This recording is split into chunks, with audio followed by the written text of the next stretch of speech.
Sidelines with Rob Browne. Talk sporty to me.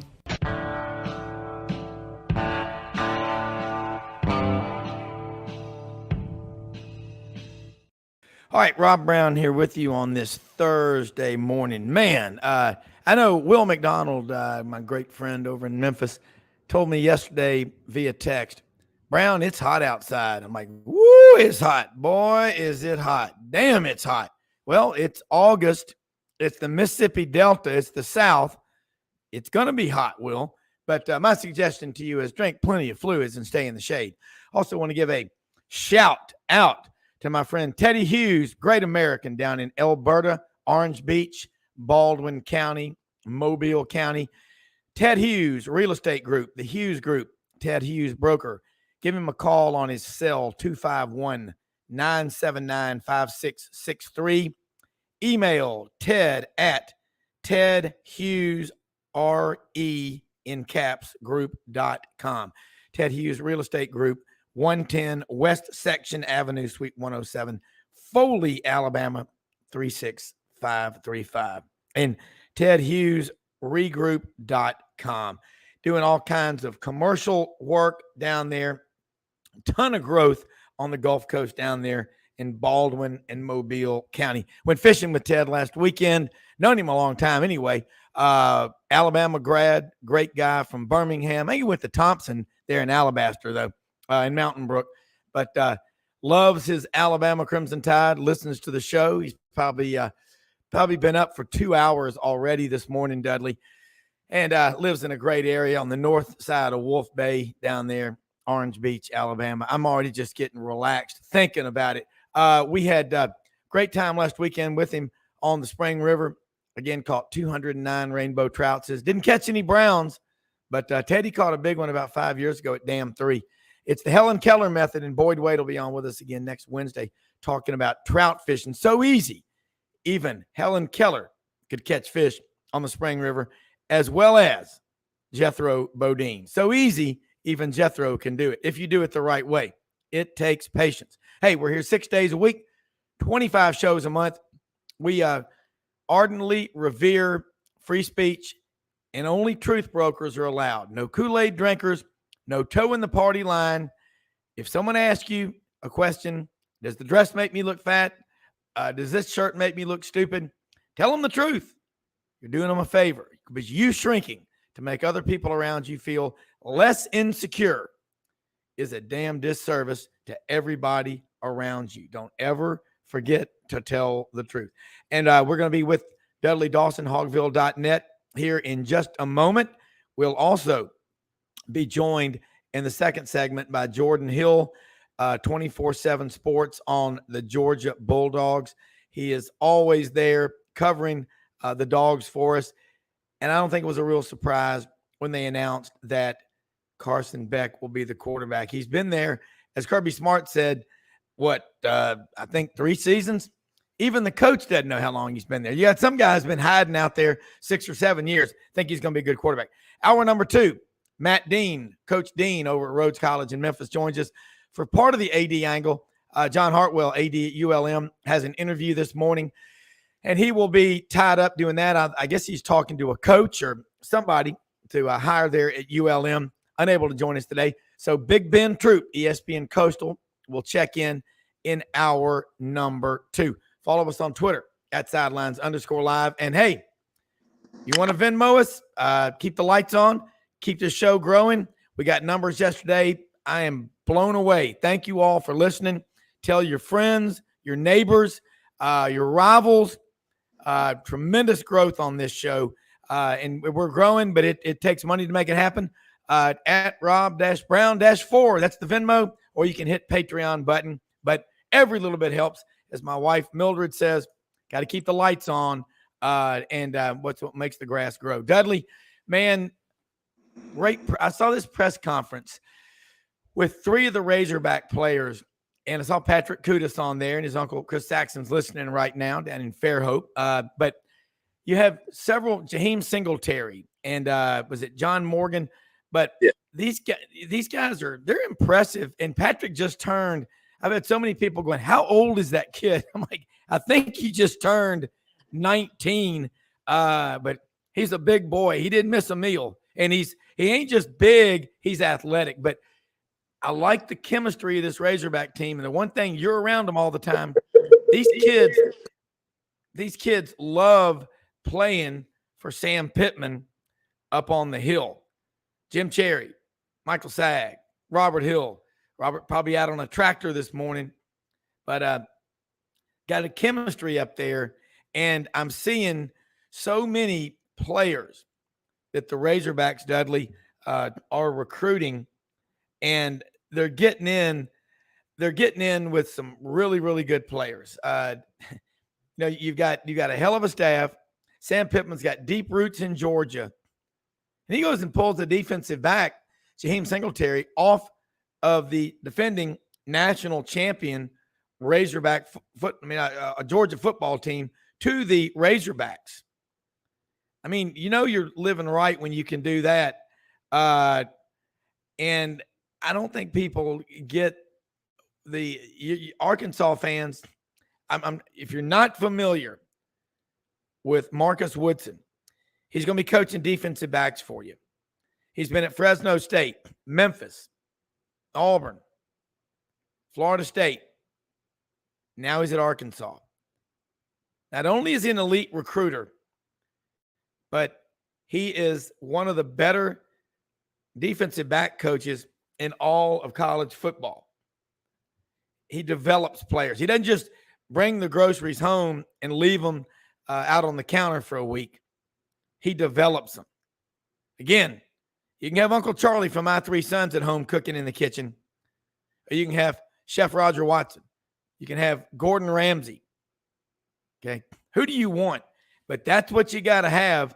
And here comes Gordon Ramsay again. Dudley, I don't know what was happening. I didn't say anything bad about the Hogs, and all of a sudden the aliens got you. But we're talking about. The interesting thing is I could still hear you. I just couldn't see okay. you. So. Well, it's the government's finally admitted about UFOs or maybe some aliens on the interwebs, as Al Gore called it. But let's talk about practice up to this point. I know you don't get the access you'd like to, but you work your contacts, you work your sources, you keep things OPSEC. Tell the free world and the not so free world the latest news from the northwest corner of the great natural state. Well, we had the first Sam Pittman show of the season last night, and he seems very relaxed, very excited about his football team. I think he's grown into this head coaching role. He would be the first to tell you that he didn't know exactly how it was going to go, but he's had so many good head coaches that he's been around that he's taken a lot of stuff from each one of those. And now you go into a season. You don't know, as I've said so many times, with 40 new guys, how it's going to play out. But as you noted in your opening here, they are so impressive off the field that you hope that translates over to their play on the field. Chemistry of all these new guys is going to be a big issue. I think they have enough talent. Experience is a different thing, but you're mentioning Patrick. Patrick Kudus. He looks like he's got the right tackle spot, and they feel real good about that line. Maybe not the guys that you thought would you could have picked out to start fall camp or really the spring to be your starting offensive line. But that's one thing that Coach Pittman has always been great about, and Coach Kennedy as well, since he's come into the mix, being able to find the right five that are up there and to work together and can do what you need to do, as a cohesive unit. You can have talent across the board, but the cohesive unit is what's going to get it done for you. Yeah, and I love Sam Pittman. We're all the same age. I mean, I would love to play for him if I was a college football player, because he played football in college, and he's from I think Grove, Oklahoma, or El Reno, whatever. But he talks about growing up a Razorback fan, and this means a lot to him. He doesn't look like a guy who's there to pick up a check, and I know, sure, he wants that money. He loves it. I mean, loves it. I don't know if that's right, but you appreciate it. But his players want to please him. That's the impression that I get. Do you see that? Yeah, I agree. And I've said so many times, he's just a real dude. He's a football guy, obviously, but a real dude. If you're doing something that he doesn't like, he'll make sure and tell you. But he doesn't go out opening his day by trying to make your day worse. He tries to make it better. I do think that, as you mentioned, he grew up 70 miles from here in Grove, Oklahoma, and has become a guy that clearly, to me, is comfortable in his own skin. And I feel like he feels good about this football team. Of course, with the 40 new guys and all that, and lots of new coaches, we'll see how it goes. But there's a lot of energy, a lot of excitement around the team. I'm happy that we're getting into real football games this weekend. High school football games actually start tonight here in Arkansas, and then college games this weekend. And Arkansas comes aboard September 2nd with most of the nation when they play Western Carolina in Little Rock. Should be fun, but August is always, to me, and I'll just be honest, August sucks to me because you're just practicing, you're just getting ready for the games, and I know that's very important. But as media and fans, you want to watch games that matter. You want to see what they've got instead of conjecture, and so I'm excited we're getting to that. Well, I would compare that to people go into the MSSA, the Memphis Sports Shooting Association, to the gun club all summer practicing. You're ready to shoot some dove, or as they say down here, doveses. But yeah, I mean, you do. You're just ready for the season to get here, hunting season. I mean, think about it. September 1st, dove season starts in Tennessee. September 2nd, it starts in Arkansas. People are going to be out hunting, of course, fishing year round. But you've got college football coming up. It is a great time of the year, and I'm getting it's pretty funny. The Shamrock series this weekend in Dublin. A listener just texted me. So football actually, I think, starts tonight.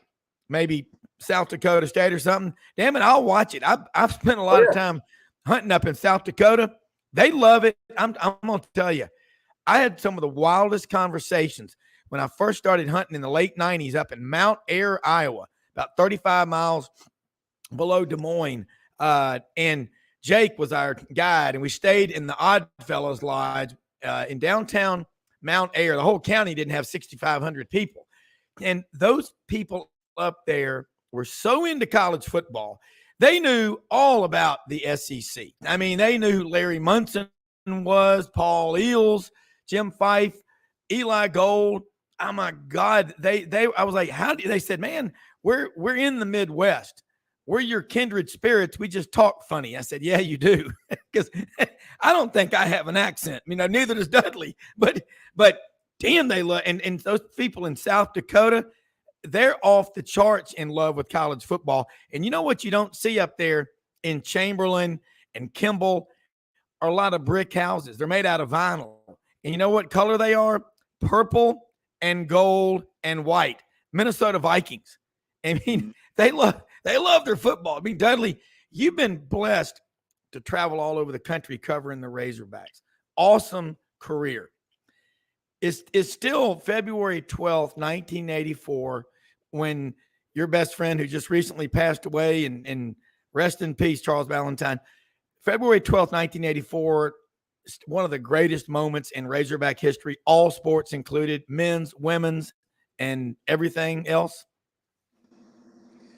Yeah, I mean, for those, I think most people know, but September 2nd, we're going to have Charles's memorial in Newport, just a few hours before we head on down to Little Rock for the football game. But, Arkansas sports, and I have to give Hunter Yurchek, the athletic director, a lot of credit. He came in and really mended some fences, and also he's made several great hires. Has done what he needed to do, what you're supposed to do as athletic director, and be able to hire the right people, to put good people around them, to do, situations where there are times they were passing out these blank checks for, going away presents if you were to get fired here. I think he's kind of rectified that. He gets everything. Got into it with Jay Billis over some athletic stuff recently, but he's a guy that I think really has been a leader at the helm of this Razorback program. And it's just tough to find a sport out of the 19, I guess it is, that is not really either at the top of their game, near the top of their game, or at least has a future where it is trending upward right now. Yeah. Dudley, you're breaking up a little bit. I don't know. Maybe we'll take a break here in a second. You can reboot. I'm not sure what it is, but you're talking about, with Arkansas. I've got my copy right here of the Hooters, Arkansas, the Wild Wild West. Got a new That sponsor? is yeah. That's one of you're in that.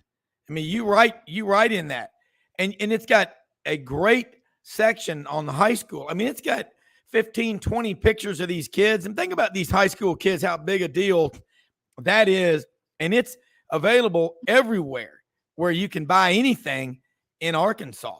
And you cover high school football, which is such a big deal. And I love the fact that when you first started coming on here, you said, my mission in life, and you read the sign behind me, you know what it says? Is to become the kind of person my dog thinks I am, and cover all 200 high schools in the state of Arkansas. And I'm telling you right now, parking. When I first made that statement, I didn't realize how many there were grown, even though there's been some consolidation. But hopefully the good Lord let me live long enough that I can revisit all these schools. It's kind of like Major League Baseball parks. I've been to a lot, but every once in a while they'll tear down a couple, and then it backs my number down. But again, like you said, I love high school football.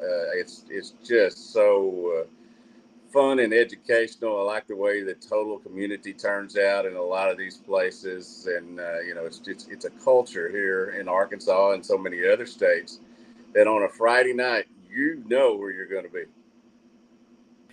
And I think the whole country needs to watch South Dakota tonight and just be thankful that it matters. Because I'm going to tell you something. You find me a place where high school football is not a big deal, that's a miserable place to be. I'm sorry, but it is. And I think about over in Wynn, parking, they don't even have the high school anymore. All the kids go to Cross County High School or they go to Wynn.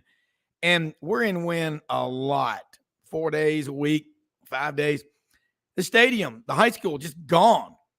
I mean, the football stadium, and that tornado hit March 31st around 4:30 in the afternoon, because I was in Memphis in a meeting at the bank, and MJ was over here trying to get the router off the front porch because I said it's going to blow away. We got storms coming, and it may be 3 months before we get a replacement from, East Bumshuck, wherever they get them. But we went over there, and I'm telling you, they found pieces of the Wynn High School turf, that sprint turf, in Dyersburg, Tennessee, home of David Baker, Dyer County. I mean, that was a powerful storm. And within 12 days, the middle school was opened back up. And I'm not big on politicians and all. I'm big on results. But I think what we saw, here we go. Dudley back there in the SEC studios, from SEC studios in Springdale, Arkansas, Dudley Dawson. But we went over there. Buttons and made it better. Yeah, there you go. You've got such good information. I don't want to miss anything. But over there in Wynn, they got things going quickly. I think about Darlene and Walter Hill, two friends we've made over there, cooking.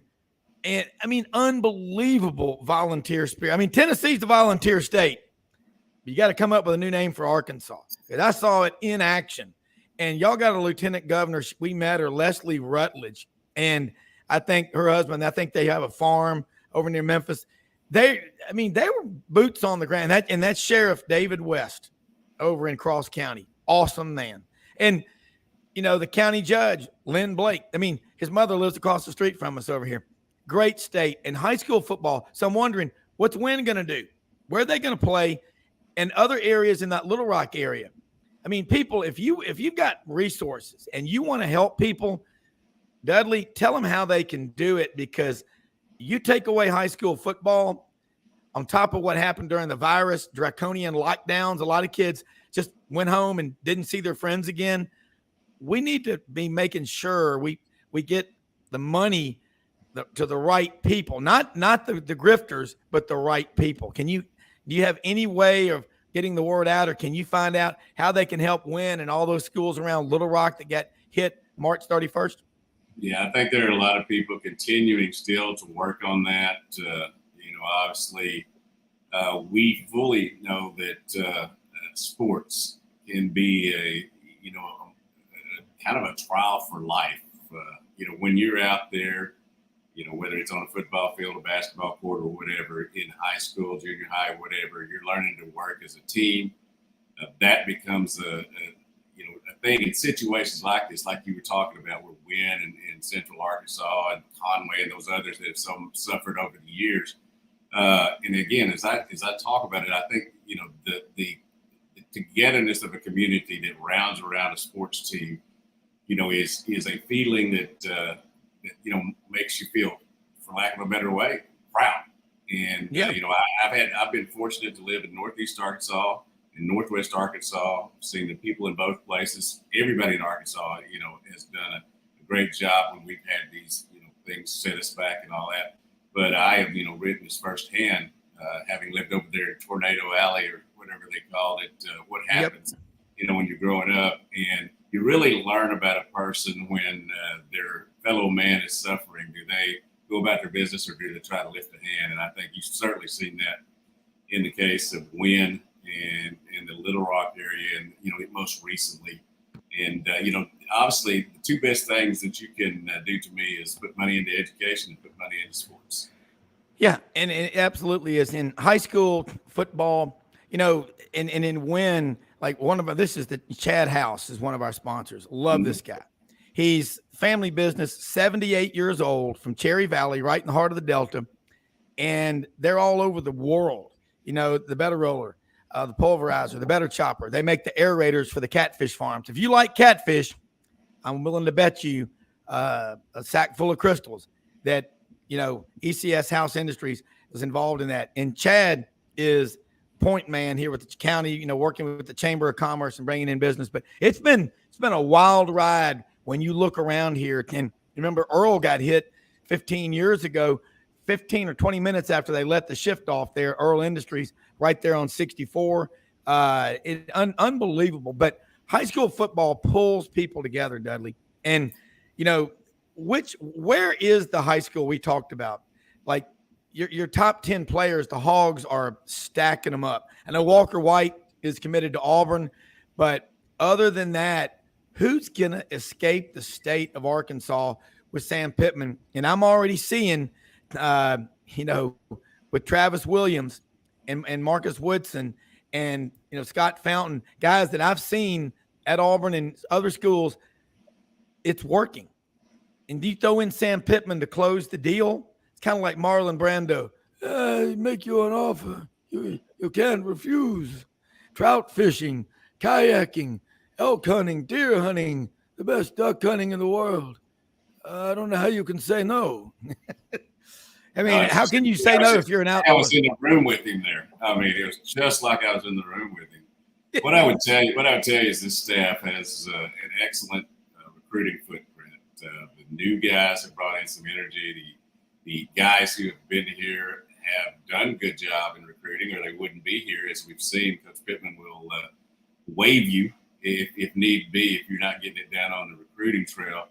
What I would tell you is that they have done an excellent job in Arkansas. There have been a couple of kids who are going other places. That's going to happen, especially these days with the prolific amount of TV that games are on TV and stuff. But they continue to do excitement. Otis Kirk, our Hogville football reporter, tells me there's going to be some big news in recruiting at 5:30 today. It's kind of a national deal, not just a local deal here, but that's something that I think will power Arkansas into the season a little bit more when they hear about this later today. I myself am, as you said, I'm looking forward to watching football. Going to see Jelly Roll tonight. Do you know who Jelly Roll is? I have heard of Jelly Roll. Yeah, he's a country rapper guy. I'm pretty excited about that. It's part of my week-long 60th birthday celebration. Going to go see him tonight, go to comedy at the Grove on Friday, and then sit around and watch football all day Saturday. God, somebody's got to do it. I mean, we had 14 of us fishing on the Spring River and hit the Rock Bridge last Friday, and I said caught 209 rainbow trout up there. Just God, it is a great time of year, and again, I don't know what's more fun, the season or the build up to the season, because they're both just they're both a competitive deal. I mean, in the off season, you get a bunch of guys together. Throw the women in there too, because about half the people at football games are women. People got their girlfriends, date, wives, moms. I mean, they love football too. Women love football like men do. In fact, my mom can't watch an Auburn game around other people. You have to, yeah. She was asked to leave early from the hottest game I've ever been to, September 14th, 1990, Jackson, Mississippi, the Auburn Ole Miss game. And I think she probably did that. It was 138 in the shade that day. But no, Dudley, would you agree the women get really emotionally vested in college football and their teams? We all remember Phyllis from Mulga on the Feinbaum show. And I talked to her off the air a number of times. Actually, a really sweet lady. Just grew up. She just loved Alabama. She passed away recently, but I mean, we all know people like that, don't we? Nothing wrong with that. Yeah, I absolutely love my wife, Patriot. She's an absolute smoke show, as they say. I've outkicked my coverage. But I tell you what, her watching a football game or a basketball game, and she knows I'm invested in it, and she's become invested in it since, during the time we've been together. Sometimes I have to put my arm over there and calm her down because she wants it so much for me to be happy. That's a good woman right there. But a sports show who's talking sports and rooting for your team and trash talking the other team, dude. Hey, listen. I mean, I remarried a Vol for life, and cousin Mark, Rocky Top Tennessee tailgate reporter, he's on here with us a lot on the show, has the biggest tailgate in Knoxville, and she, we got to go to probably 2 Tennessee games this year up in Knoxville, but that is her team. She grew up with 3 brothers and then 3 male cousins like brothers 2 blocks over. So 6 brothers. So Audrey kind of got everything she wanted, and people were scared to ask her out. And she is a beautiful lady. I mean, smart, but she hears this stuff too on the show. She's sleeping in this morning, but she hears all this stuff, and I hear her talking to people, and she speaks like, she knows what is, off the record, and she never repeats anything, but yeah, it's fun to me to go to a game and the women fans of college football. I think this Alyssa Lang, who's on SEC Network, she's intense. I mean, she's good. She actually seems like she's not full of her own BS. Like a lot of these people on national, people, they're, I'm untouchable. I don't have time. Tell you another one I love is Roman Harper. I mean, Roman, he'll be texting during the show. He's listening and I keep saying about him going into coaching. He goes, no way. He goes, I have the greatest job in the world. I'm a dad, a husband, and I got 4 young kids. But let me ask you about Arkansas, back to this one.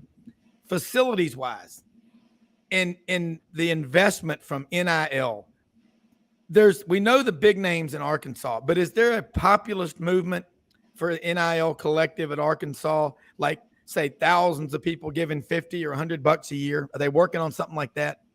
I think that they have a start on that, and it's has worked for them over the past couple of years since this come in. I think everything is trying. You're refining it as you go along, as some rules finally come out and dictated a little bit. Commissioner Sankey has, had plenty of ideas on that, and we'll see how it goes on. But Arkansas has put its foot in the water, has done really well in making sure some kids get here with that NIL, but also has been very cognizant of not being one of these schools that just throw money, at a kid, and the kid leaves in the first semester of his time here and you get the money back. So, not frugal up here, but wise with their spending. I do think that, each coach here has pretty much said, we're not going to lose anybody because of NIL. And I think that's probably a good point. If they've lost somebody, it hadn't been because of NIL. although I maybe think Paul Skeens might have gone to LSU for a bigger paycheck than he was going to get here or whatever, because that it looked like for the longest time he was going to be here pitching baseball. He went down to LSU and suddenly was there. I mean, that guy's good at the game, Dayton Livy done and moving up to Double-A. He's something else. He's a good kid too. It seems like good man, I should say now.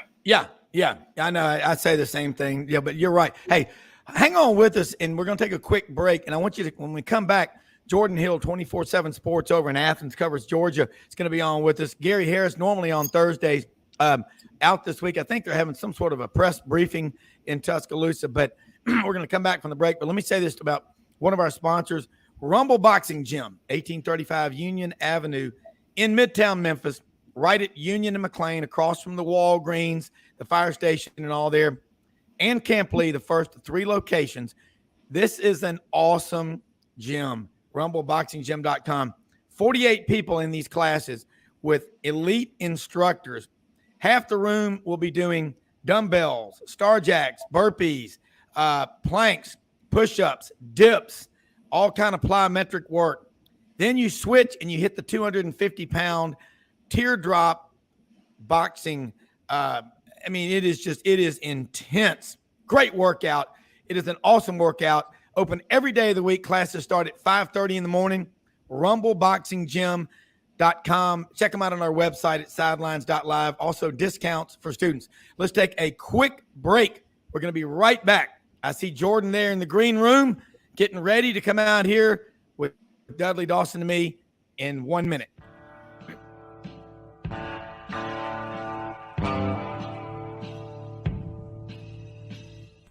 Red River Ford and Toyota, located in Wynne, Arkansas. If you're in the market for a new or used car, truck, or SUV, call, go online, or drop by and see them. Located 45 minutes from Memphis, go off the 4-city exit on I-40 and go north about 15 minutes on Highway 1. Easy to work with and still believe in customer service. If you live out of town, they will deliver your vehicle to you. RedRiverFordToyota.com. Just see what they can do. Strengthen your seed zone this spring with quality tillage equipment from House Industries. Located in Cherry Valley, Arkansas, House Industries specializes in manufacturing superior equipment that will minimize your downtime and keep you working in the field. To ensure the highest quality control, all design, fabrication, and testing takes place in a 99,000 square foot manufacturing facility located right here in the heart of the Delta. Locate your nearest House equipment dealer online at houseindustriesinc.com. House Industries, breaking ground. Sidelines with Rob Browne. Talk sporty to me.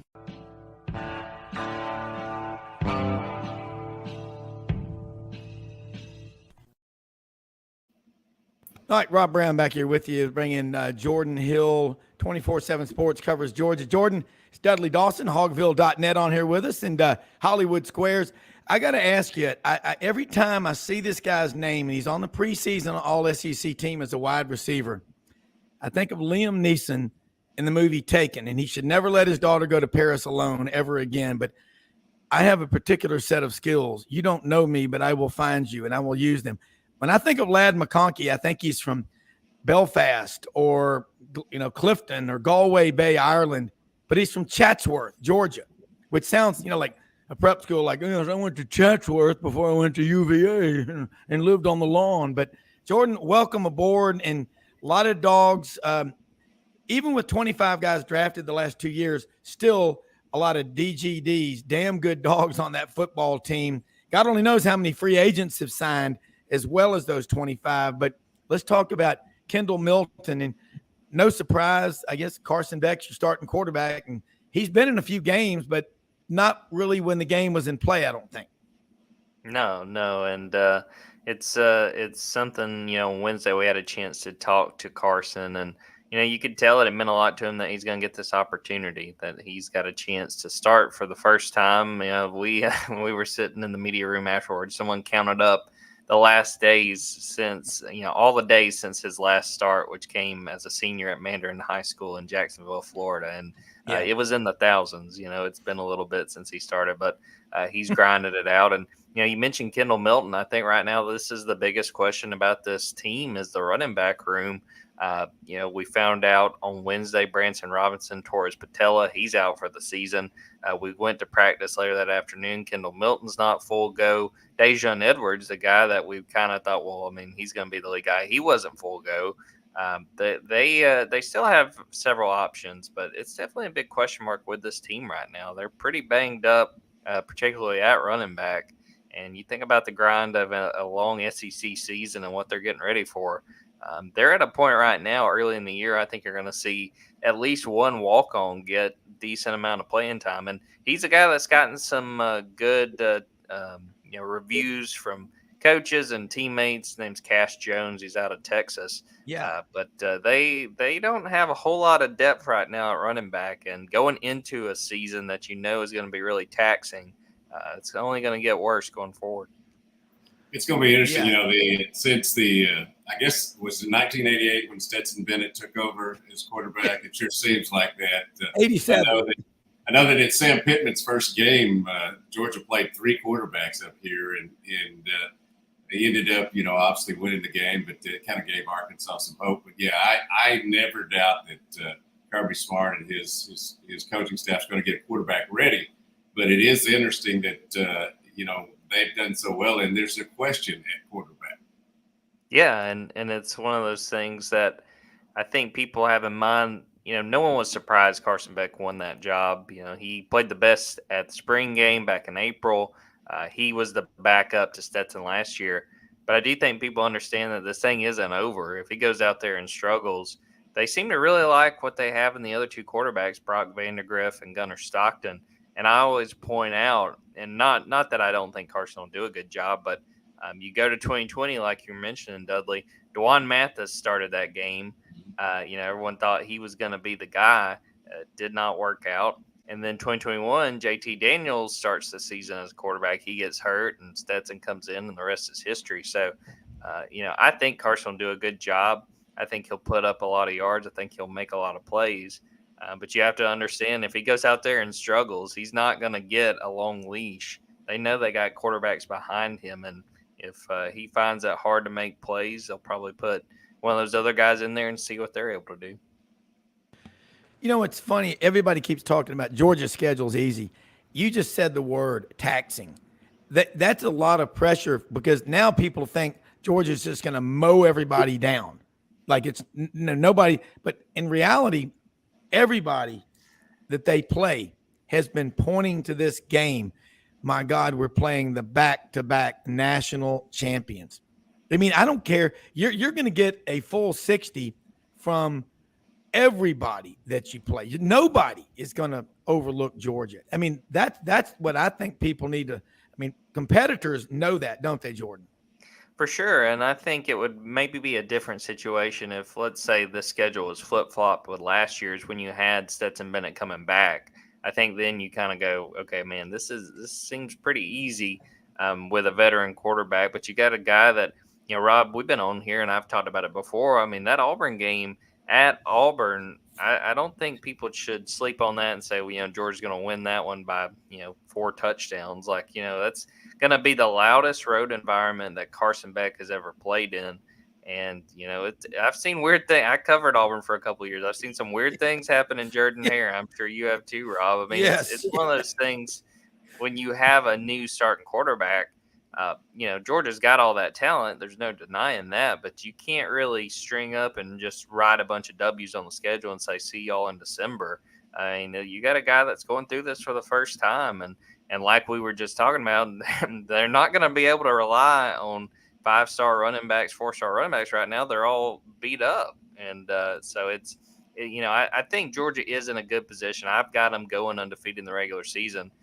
But it's not going to be a walk in the park. It's going to be difficult, especially when you've got first-time starting quarterback who's going to be experiencing all this stuff for the first time. Yeah, I don't think there's such a thing as an easy SEC schedule. There's maybe a less challenging schedule that you look at. But, I mean, really, all 14, about to be 16 teams, at least are going to give you a challenge. At least are going to make you play to the end of the football game. And if you're not ready, And really we saw this, I think, last year. Georgia was such a great football team. It goes to Missouri, and what the heck was happening there for a while? Georgia obviously ends up winning the football game, but you can't show up at any SEC venue and just think that you can roll in and win, especially if you don't have an experienced starting quarterback. Yeah, I mean, the thing to me that, when you look at Georgia's schedule, I think it's fair to say maybe they've got a couple breaks their way in that they get Ole Miss, but they get them at home. I think if that was in Oxford, especially that's the week before they play Tennessee, that would be a very daunting game, in my opinion. Having a few teams that I think, maybe could surprise South Carolina and Kentucky, but they're both at home. I mean, I think that the way the schedule sets up, it sets up in Georgia's favor, but you still have to go play those teams. And, I'm someone who's really high on Kentucky this year. I think Kentucky can make some noise with Devin Leary there at quarterback, with Liam Cohen back as offensive coordinator. So all those games are not going to come easy. And it's just a matter of being able to go in week to week, not get caught looking ahead. Especially, I mean, to me, this reminds me a lot of last year's schedule, where going into the season, I really thought their toughest games were going to be in November, playing Tennessee and playing Mississippi State on the road. Some of those games, playing Kentucky on the road, you never know how healthy you're going to be that time of year. And, that's the case again this year, where they play Ole Miss and then they turn around and go to Neyland Stadium and play Tennessee. I mean, you just really hope by that point in the season you're healthy, because it's going to make tough games even tougher that time of year. Yeah. The thing that stands out about Kirby Smart, I know, Dudley, make sure you got a few minutes left to tag out and let people know how they can follow you. Don't forget to do that. I didn't mean to. I sent him a text, those Siri audio text, Jordan, a couple of days ago about coming on today. And Siri is not really that smart. And it said Deadly. He said, I deadly will be there. So Dudley Dawson. But I want to say Kirby Smart, what I think stands out about him is he fears complacency. And all the great ones that I know, when they win something, they're like shaking it off, going, yeah, that's great, but I want more. And that's what makes him successful, because if he started thinking about what he's accomplished in 7 years, guys, 81-15, wow, man, if I keep this going, I'm going to be the winningest coach of all time. That's when you get in trouble. The time that you're around Kirby Smart, and Lauren Smith said this last week. He said he's so hyper-focused. Nothing gets in his way except for his family. And they better have a schedule. Yeah, it might be coach speak, but, they always say that if you're not getting, no matter how great you are, if you're not getting better that day, then the gap's being closed because the other teams are. And, I think it's probably hard to drill that into team that has had so much success, especially these last 2 years. So you really have to focus, on making them better and keeping them interested, especially back-to-back champions, not just, the reigning champs. So, that, like you said, I think that's what the great ones do. I think, Kirby has proven that him and his staff are at the top of their game right now. You did mention you want me to tag out. I've got to run and do some stuff, but the obviously hogville.net is our message board and service that we feel really good about. And Fearless Friday is the high school site that I'm on, and looking forward to getting that started up tonight with a high school game. Yeah. Look, man, keep reporting. If you got stuff anytime during the show, send it on the comments, whatever like that. But Dudley Dawson, always love having you on here. Appreciate all your hard work and appreciate the time that you give us. And again, that is September 2nd in Newport. We'll be honoring Charles Ballantyne. That's right. 11 a.m. Then Arkansas plays Western Carolina and Little Rock at 3. And by the time I see you next week, I will be 60. All right. Happy birthday in the future. All right, man. Later. All right. Take care.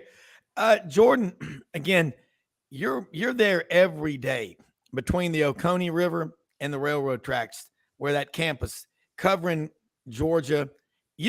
Right now, there are no days off, are there?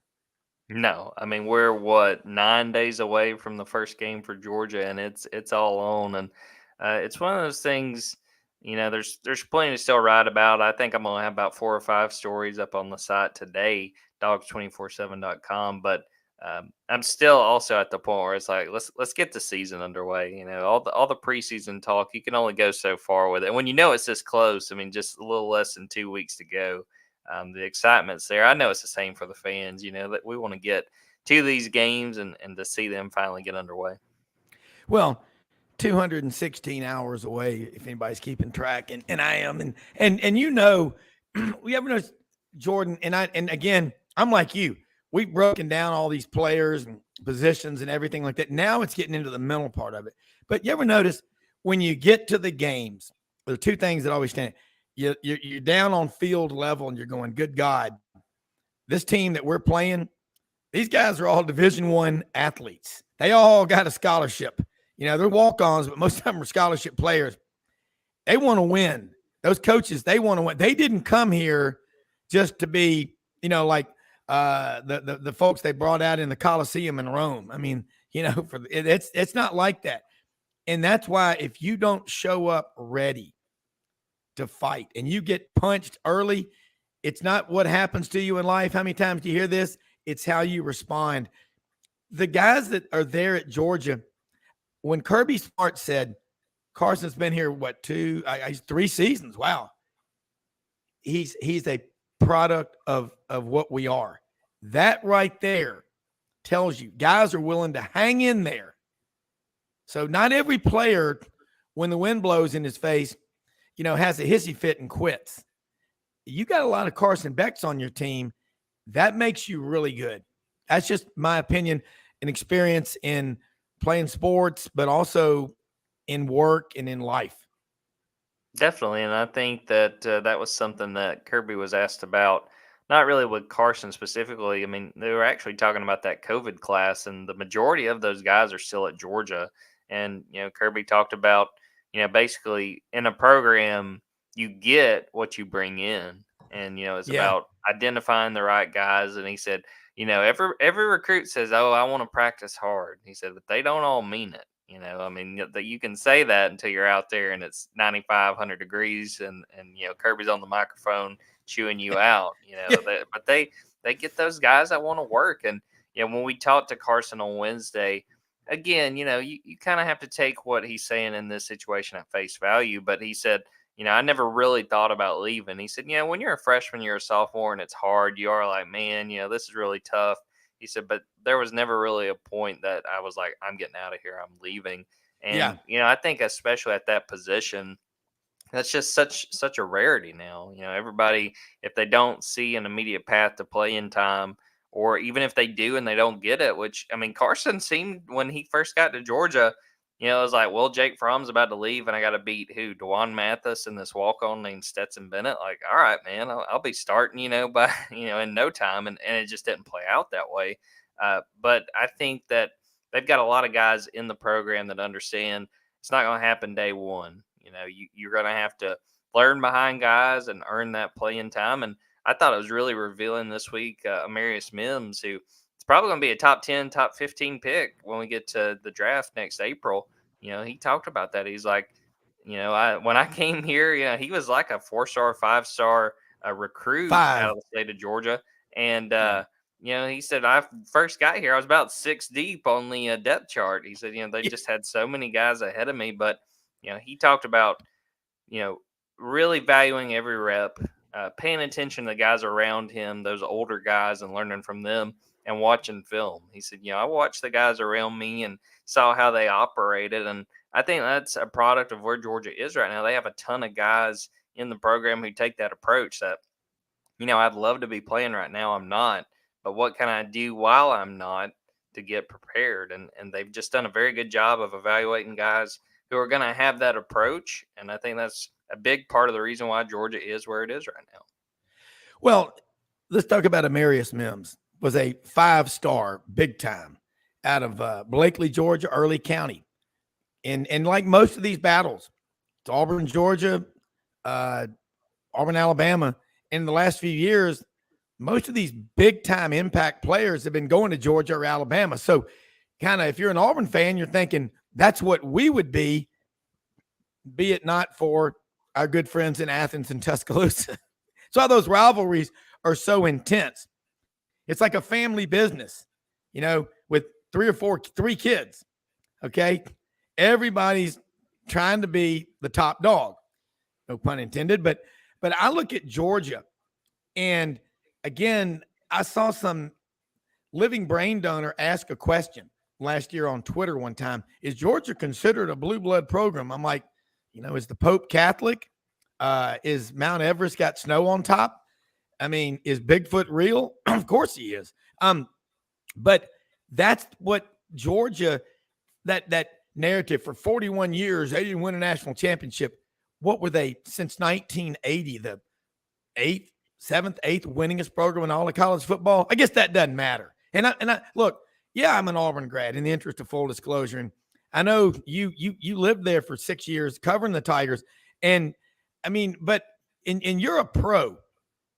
When you say something, it's because you've seen it. And if you don't know, you say it. But the reason Georgia's succeeding is you got Mike Bobo, you got Will Muschamp, you got Schumann, you got a bunch of guys that love Georgia, and a bunch of them busted their ass there and played football and got a degree from there.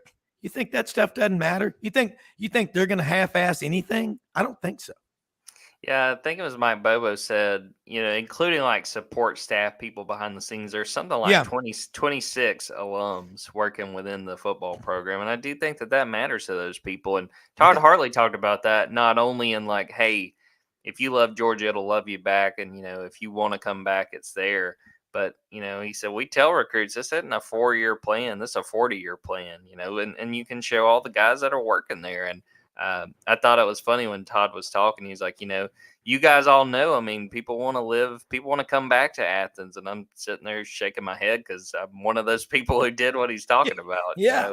But yeah, I mean, it's, there is buy-in with those alums that they want to come back and to build it where it is. And now you got to, it's at a point where everybody wants to go there. So if anyone was part of that program before, I mean, they're going to be having to fight off people to try to come back because it's the premier job right now in the entire country.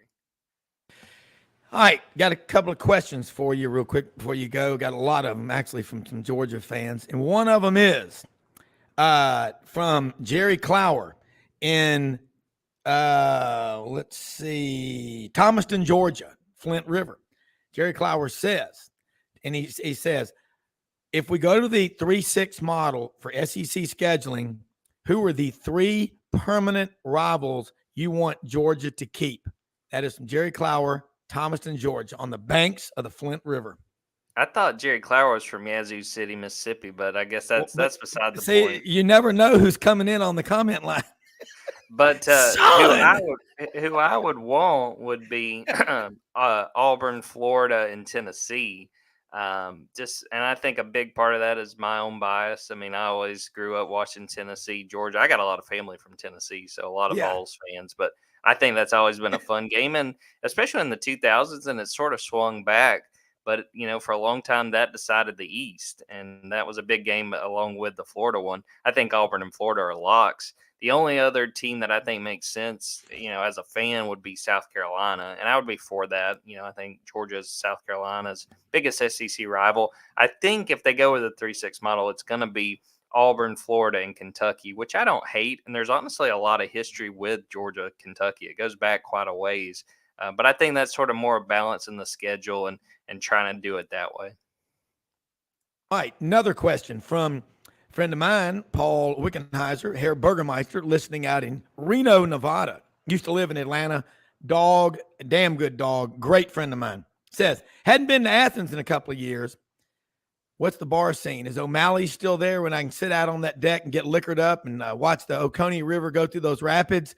Spanky, what are the top bars for me to go to when I drive the family truckster across the country to see the Dogs win the 3rd straight?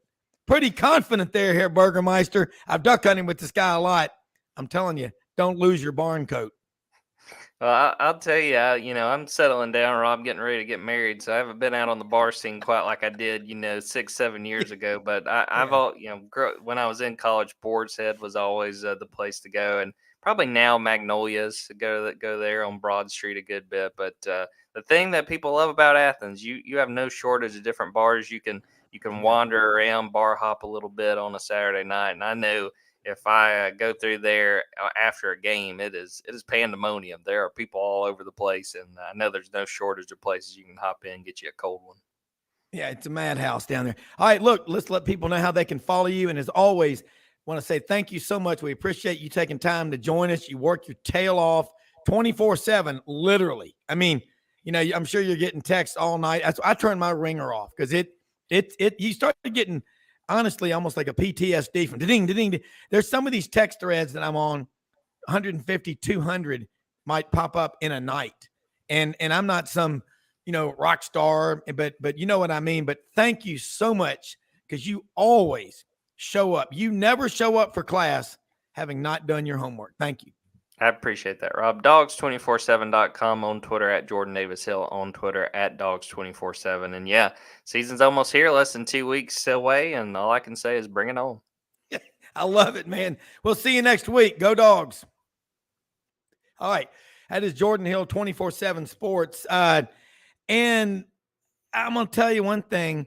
And that was, one more question here. Is the KA House lawn still the great pregame party in Athens, Georgia, the Classic City? Good one.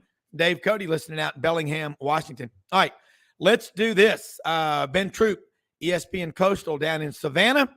Matt Dean over at Rhodes College in Memphis. Half of the AD angle are going to join us here in just a moment.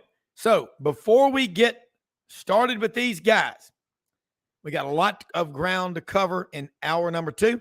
Let's take a quick commercial break. And while we do that, be right back. I'm going to grab another cup of coffee and get even more jacked up.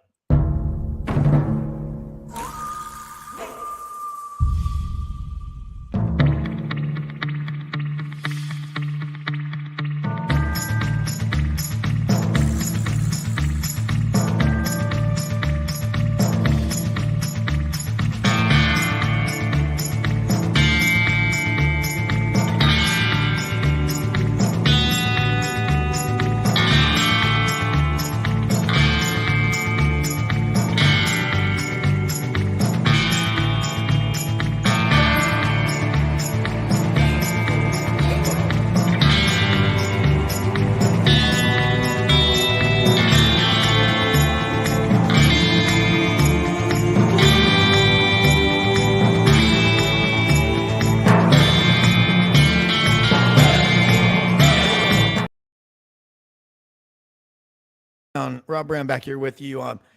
And let me say something about a couple of our sponsors. One of them, Gateway Tire and Service Centers. They go the distance for their customers and the communities where they do business. Check them out on our website, Gateway Tire and Service Centers, Reforest, Mississippi. No matter where you live in the great Magnolia State, Reforest, Mississippi, plant trees anywhere you can. Replace. We lost a lot of timber when the soybean was brought over here about 60 years ago as the miracle bean. Flooded green timber is a precious commodity. If you want to build an annuity and future income source, Reforest, Mississippi, and also support the Boy Scouts of America. Get involved. Take these kids camping. I'm going to tell you something. The best lessons you'll ever learn are to have to set up a tent in a pouring, driving rainstorm, and your scoutmaster says, well, boys, your dad ain't here, so you better, and mommy's not here either, you better figure it out. Thank you to Jim Clay, our scoutmaster, Troop 86, Boyd Wade, and me, Jim Cruz, Tripmonger. I think we drove him insane. 4.5 years of camping. But Boyd Wade, if you're listening, we'll never forget having to get the first aid merit badge. But all those things we did, the Boy Scouts, support the Boy Scouts, man. And also, keep in mind, the first ever St. Paul Open coming up October 2nd, Chickasaw Country Club in Memphis, a dinner the night before. The purpose of the St. Paul Open, if you're Catholic or not, if you went to Bishop Byrne, you went to St. Paul's, you went anywhere, you're Catholic or not Catholic, you want to support a great cause for a great man, this is to benefit the Archbishop J. Peter Sarton Scholarship Fund. Call Michael Jordan, 901-647-3014. All teams are sold out. But you never know if the squeaky wheel gets the grease. Keep asking. But they do need some more sponsors for flags and holes. They need money for the scholarship fund. They've raised a lot, but too much is never enough. Volunteers and items donated in lieu of cash. And this just in, new brands coming in every day. Hewlett & Dunn Boot and Clothing Company on the historic square in Collierville, Tennessee. Charles Hall, you got to love this guy. What a patriot. He's talking about doing live from the boot room, live music. Hopefully that's coming soon. He's got an awesome store. They've got new brands coming in every day like Pendleton, Schaefer Outdoors, Danner, Vask, Light Boots, Hire invented the cowboy boot. Second largest Filson dealer in the Southeast. And he has made his largest ever order to Filson in his life. They've got a massive Filson order coming in. Old South brand, Devil Dog jeans. These are great. If you wear a 34, you wear a 32 in these. Already makes you feel like, man, I bought these pants. I've lost 2 inches in my waist. Well, that's what they got. And Ariat, Stetson. They've got the Rock Mount shirts. I love these things. They're the ones that Bob Dylan, Elvis Presley, Ronald Reagan, they all wear them. Rock Mount shirts. They got them all in over 7,000 pairs of boots. In fact, we're going to be out there doing a live remote, doing the show 8 to 10 a.m. Central this Saturday, August 26th, with Charles and Laura, their great family, Raven, everybody. I'm going to tell you what, do yourself a favor. You love going buying some great looking clothes for men and women. And I'm going to tell you, they got some of the best looking women's clothes anywhere. Stylish, great looking stuff. Laura and Raven picked that out. I mean, they got all the stuff, hats, great looking gear, over 7,000 pairs of boots. Hewlett & Dunn Boot and Clothing Company on the historic square in Collierville, Tennessee. And let me say this as we get going. When you think about college football season, how big it is, it just gets bigger and bigger every year. And again, I'm not going to buy into this narrative that, fans aren't going to go to the games because so many of them are on TV. That's just not how it works. And I'm going to tell you, let me say something else too. This from Darlene and Walter Hill, our great friends over in Wynne, Arkansas, two of the finest people I've met. What they did the day of and the day after and every day since then, the tornado in Wynne, Arkansas, they are to be saluted. Don't forget, she says, about the Cherry Fest this weekend in Cherry Valley, Arkansas. Saturday. Hope to see you guys. I see your post. Keep up the good work. Well, that is going to be in Cherry Valley, Arkansas this weekend, the Cherry Fest. They'll be out there cooking. And I'm going to tell you something. If you like good groceries in your belly, Darlene and Walter Hill, they are, it's as good as it gets. And I know Matt Dean and I both love a good burger.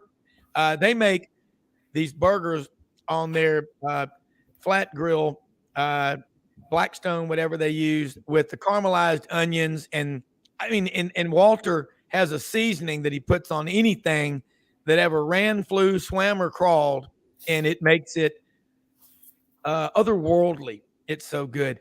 Matt Dean will be joined here in just a moment by the stormtrooper, Big Ben Troop down in Savannah. But you're over there in Memphis, and I got to tell you again, that Eddie Murphy, the Ed Murphy Track Classic, August 4th and 5th. Friday, it was all day and night over at Rhodes College. What a venue. Man, and talk about safety, I don't think any cars or trucks got broken into. It was awesome. And I drove my wife's sedan, which I feel weird being down that low in a car, not in my truck, parked right by the Sigma New House. Awesome. The numbers came in. It's the fourth largest track and field event in America this year and Wow. the 26th largest in the world. But thank you. And I'm sure Eddie and the volunteers and everybody have told y'all, but thank you, Rhodes College. And next year, they're talking about putting up big jumbotrons on each end to better highlight all the athletes. You had 41 countries represented there, the top people in the world. I met Paul Doyle and all the top people in the American Track Federation and all. Incredible venue. Good Lord. All right, students are back on campus. We got half of the AD angle right now. So tell us right now, in your position, again, 26% of the students at Rhodes play a sport. You look at LSU or Ole Miss, it might be 1.5% of the student body. But 512, I think, is the number. What's going on in those 24 sports right now? And then we got some business to take care of as we are 216 hours away from September 2nd, the first big weekend. But we do have a game tonight up in South Dakota, and it's college football. And I will be watching the color TV tonight as long as my neighbors have the blinds pulled up because we cut the cord. Rob, great to be on. And it sounds like when you're talking about that burger, you're still thinking about your intermittent fasting. I hope that's still going well for you.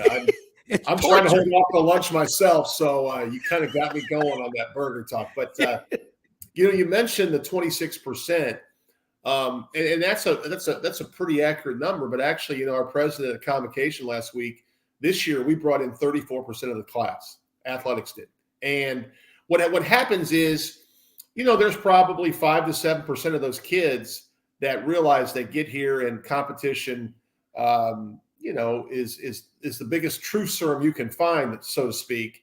And they may decide, it's time to retire as an athlete. I'll just get a great education. So, we're in that, 27 to 33% range of our student body. So this time of the year, and first of all, I empathize with our fall sport athletes outdoor wise. It has been hot.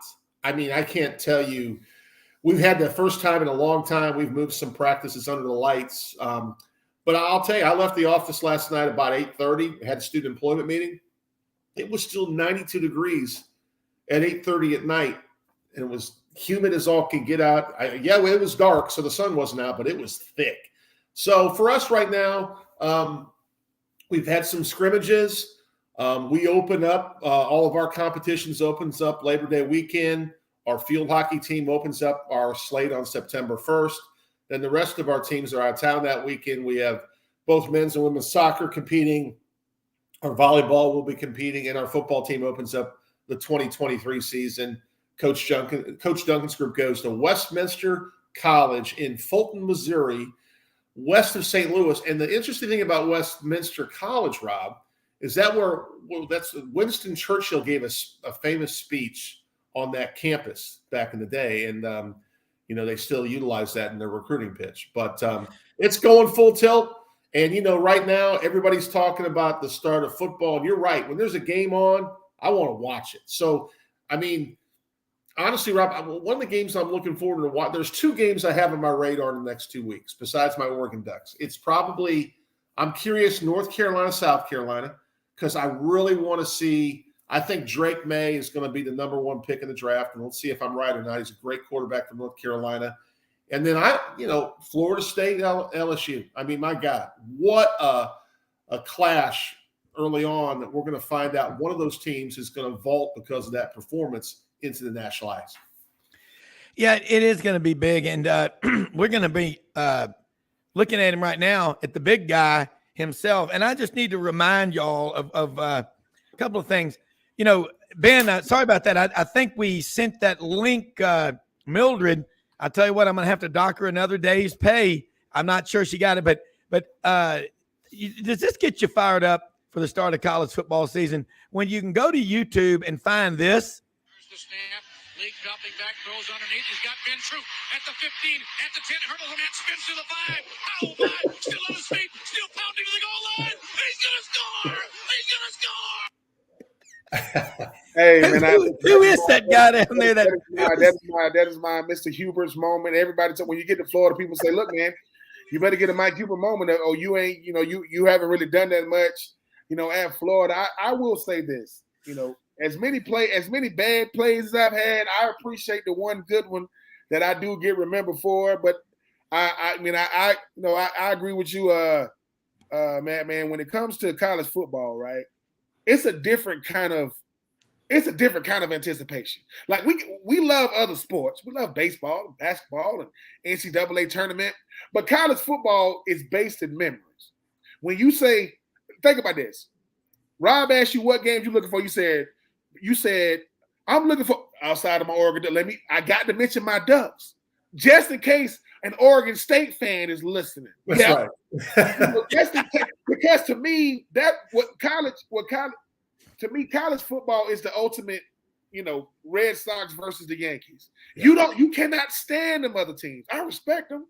We make up more about the teams we play than anything. We start saying things like, yeah, man, they said growing up, I've made up more stuff about coaches and players that I've never met because college football is a different level because I don't care what Georgia did. Congratulations. I don't care what Alabama did. That was last year. Because the greatest thing is that this could be the year. That's right. The thing is, certain teams, if it is the year, that's all you need. People go, hey, man, if your team has ever been in contention, like Marcus Mariota and company, man, God dang it, Cam Newton, you remember that stuff. 2000, you remember these games, so you're looking for the next Mariota, Bo Nix, right? Yeah. You're looking for the next one. That's what makes college football is. Yeah, we know about the Caleb Williams. We know about the Drake. We know about the big names. Who's going to be a name that no one knows about, or a big name on another team, or a head coach coming from one of these coaching trees that can actually beat their mentor, Kirby Smart, Nick Saban. That's what you love about college football is the worst thing you can tell an Oregon Duck fan is Oregon ain't that good. What? You have just started the argument. I'm going to be late to my next appointment because I'm going to give you the history of Oregon, not Nike now. I'm not going to talk Nike. I'm going to talk the history of Oregon, what they mean, because that's what I like about it is we crazy, man, because can't be one team winning, and we crazy enough to think our team can do it. That's what makes college football even. But at the end of the day, I love it because I was one of the ones that got to be a part of it, being an analyst now and looking at it from afar. I just want to say I appreciate and thank you to the people that, because if the fans have the biggest responsibility. As much as they think they control everything, you can't tell them they don't control it. You can't tell the dude if I park in parking lot number 66 and I got to the game late and I had to go 65 and we lose, it's because of me. See, I parked in the wrong spot. Superstitions were made because of college football. That's where it got invented. We got some of the craziest, what you eat, what you wear, how many times you brush your teeth, what you drink. It's crazy. So I know Nick Saban gets all the he does the Little Debbie cakes or whatever. He does the oatmeal pies. We only care about Nick Saban because he coaches Alabama. He's weird as hell, just like us. That's what college football is. The weirdest people on the planet root for college football teams. I don't care about NFL, NBA. That depends on where you live at in the country. There's a reason why the state of Alabama doesn't have an NFL team. Because if it did, no one's showing up on Sunday. Because they went to see Auburn and Alabama. So I'm looking forward to it only because as much as we know, we don't know. As much as we think we're going to know what's going to happen, we don't. And that's why we really watching. And but those are people that saying, for people like Paul Feinbaum saying that this is the end of Nick Saban. How long have we heard that before? This is the end. Is it? No. We just don't have a Tua. You just don't have a Jalen Hurts. You just don't have a Mac Jones. You have a quarterback that's going from a no name to a big name by the game 3. And by the time you have to play him, he's going to figure out who he is, and you're going to be in for a long day, a real bad day. And I agree with you. Matt, Ben gets a little fired up. I think he drinks more coffee than I do, which is good. And I'm telling you, those folks out there in Eugene, Oregon, and Corvallis, by the way, a little bit of trivia that only an idiot savant can tell you. Y'all ready for this? Get pen and paper handy. There are 3 great movies that have been filmed between Eugene and Corvallis, Oregon, because it rains a lot out there. It's kind of dreary. One is One Flew Over the Cuckoo's Nest. Okay? The second one is Friday the 13th movies. and there was a third one. It may have been the Chucky. Well, maybe that's all of them, but they filmed Animal the House. movie. Yes, Animal House House. was filmed at Animal House. Faber College, yes, that's it, is Oregon State University's campus. The Daily Fabarian, Dean Wormer. I mean, think about that. That's Oregon State. I'm with Ben, Matt. The memories, history, traditions, heroes. That's college football. I had a guy tell me that last couple of weeks ago, said we got into it with some Alabama fans. They're Auburn people up on the Russian River fishing for sockeye salmon in Alaska this summer. I mean, you can't make this stuff up. I mean, that's college football, Matt Dean. Ben couldn't have said it any better. And honestly, Ben, I'll add to it. My affiliation with Oregon is because my son's on the staff, right? Mm-hmm. But I'm an Iowa Hawkeye. I grew up in the state of Iowa. And, we don't have it's like you said about Alabama. We don't have a pro team in the state of Iowa. It's University of Iowa for most of us. I know Iowa State fans would argue with me, but that's whatever. And we just know everything about our teams. Unlike the pro teams you follow, we can tell you Ben Troop stats when he was a player, how many drops he had, how many touches he got in the red zone. Man, we know everything. And Ben, I got to ask you, because I haven't had a chance to watch it. Have you watched Swamp Kings yet on Netflix? I have not. I have not. This is great. I have not watched Swamp Kings. This is why I'm going to watch it. Okay. I'm going to binge watch it. I know it's only 4. I think it's like 4 episodes. This is the thing about Swamp Kings. I mean, I've been blessed enough to interview, Dallas Baker and Tate Casey, Lewis Murphy, guys that was on that team. You are solidified when somebody wants to tell your story about when you played. Not you. Because the old adage is always if you're good, you tell. If you're good, you tell them. If you're great, they tell you. I don't care how you feel about it. And what happened? I used to brag about those teams so much. You know what's crazy? Cam Newton was the backup to Tim Tebow. He never made it out there. They won the national championship. They never gave him a ring. He still hasn't gotten a ring. Urban Meyer is a madman. I mean, but how many great coaches weren't different in the head? Yeah. I mean, you could go back to so many of them, right? And I think the thing about these Florida teams, when you got that many alpha males, the Pounceys, and, Brandon Seiler, Brandon Spikes, Joe Hayden, list goes on and on. You got the Mad Hatter was Urban Meyer. He says, I'm going to make it so crazy on y'all because I got to get you in the same mindset as me. Now, that 2017, it didn't really give you a whole lot of, something to look forward to. But I just say, in the world of college football, to be able to have that much talent and to be able to get those guys to get on the same page to do what they did is incredible. And like I said, that part with Brandon Spikes talking about the No-Sean Morenos, it's like that's football to say. People say, wait a minute, you mean to tell me you thought about No-Sean Moreno for 365 days? He go, hell yeah, I thought about the same dude every day. I got his picture up in my locker. And the thing is, when it opened up and he did it, every basketball player sits in their backyard to go 3, 2, 1, and shoot, hoping that you get that. For Brandon Spikes, it was, hey man, I don't like that dude. I don't like the team he played for, but it's him. And to me, the best hit I've ever seen is obviously when Major Wright hit the kid from Oklahoma International. That's the best hit I've ever. But what I liked about Swamp Kings is Netflix says, hey man, before anybody else come at y'all, Steve Harris, who I interviewed, he said he was sitting down. They called his wife to do an interview with him. He said, true, Netflix got that bag. I said, what you mean? He says, they rent us an Airbnb, right? Yeah. He says, there's a landscaping company that's out there mowing the lawn. And you know how it is, Rob, with these mics, they'll pick up everything. Yeah. He said to producer says, hey, go tell them to turn off, go tell them to stop mowing. Listen, he goes, obviously listen, turned it off. They didn't stop. They didn't stop because it was Netflix. They gave them some money. They said it was a helicopter flying over. Get in contact with the helicopters, tell them. And to me, Steve said, mind you, they gave Steve, I don't know the amount of money they gave him. Steve goes, hey, Netflix, man, like if y'all need me to come work, because he was just showing them, look, now, no, man, time is money. They don't got time to be worrying about, Rob Brown's landscaping, Yeah. They had to tell them to stop. But I'm happy for those guys. I'm happy. Do I wish I would have? Do I wish they say ain't a lot of person Harvard on as far as like individual interviews? But I'm happy for those guys only because you get now. You already know these other teams coming, so you know it's going to be an Alabama one. You know it's going to be a Georgia one. You know it's going to be a 2019 LSU one.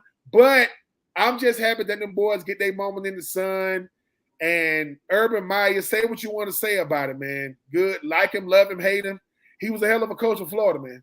I don't got to like everything he did at Ohio State or at Jacksonville, but in Florida, he was a hell of a coach. He got it done. He is not the greatest coach in Florida history. That distinction belongs to Steve Spurrier. But as far as them glory years, I can talk trash about Florida for life. And I have I said that some of those guys are my cousins? Yep, they're not related to him. Did I say that me and Tate Casey was brothers? He's a white guy, I'm a black guy. Yep, I said it. Wore the same number, played the same position. But at the same, I said that I met you in there, but I said that Buddy Martin was my grandfather 2 months ago, right, Rob? I love Buddy Martin. Somebody said, listen. I said, Buddy Martin's my grandfather. They go, what? So I pull up a picture. I said, what you trying to say? And because we live in 2023, you can't say anything to offend nobody. What are you trying to say? He can't be my grandfather? No, I'm not a doubt. That is when I told Buddy Martin that, he laughed. I said, Buddy, you were my grandfather, man. You know what Buddy said? Buddy said, why don't you say I was your uncle, Buddy? Now they come on. Come on now. I love it. Hey, let me tell you something. You're right. Think about this. You think people are passionate in the South? How about a little Oregon football highlight play here? Showed for those 8 or 9 years. Nix, pump fake, takes off, into the clear, Bo Nix, there he goes, he won't be caught, he's done it again. Hey, man, Bo knows. Yeah, and you know, the thing is, the people, you've been to games out there, and those folks out there, I would love to go to an Oregon game for selfish It's wild, man. I mean, Ben, it's not like the swamp because there's, I think maybe 60,000 at Eugene. You guys are what, 90,000? Autzen Stadium, 60,000. Yeah, wild. It is wild. Well, I'd like to go there just because I'm a duck hunter and hear everybody's duck calls. See if they ever do any hail calls or chatter or the comeback call. No, Rob, you want to go to Oregon? Listen, people go, hey, man, what? If you could do it all over again. I said, I'm going to Florida, but I said, listen, I'm going to go to Florida before you, but when I do my internship, it's going to be in Eugene. Why? Because I want to work for Nike. What are you, hold on for a second. Hold. And my resume is going to say, I play for Oregon. I want to, what you want to do at Nike? I don't know, get paid to get free stuff. I want to get some, because the thing about it is, people don't say what they really want to say. Oregon is the only team, they got a different uniform every week.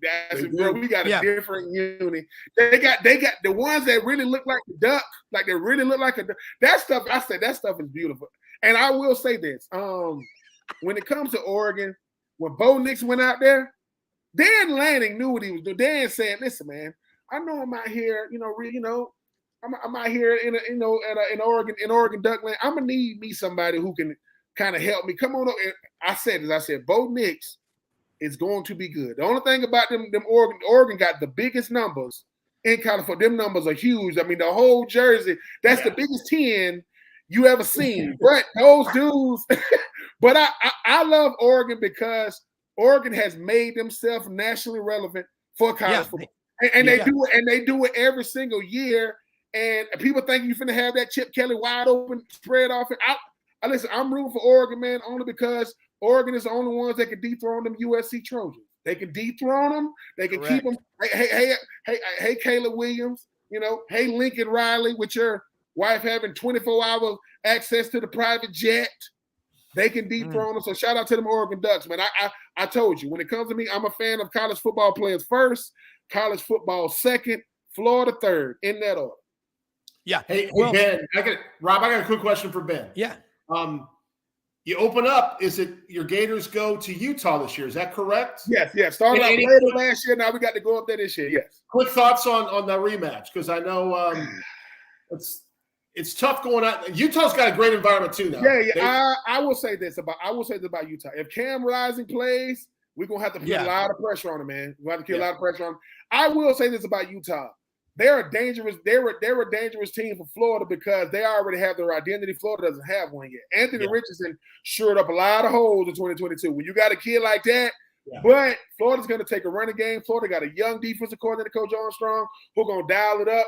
And I hate to say it like this: if we lose, it's not the end of the season because you lost to Utah. But if we win, because we're going to need some momentum quick, man.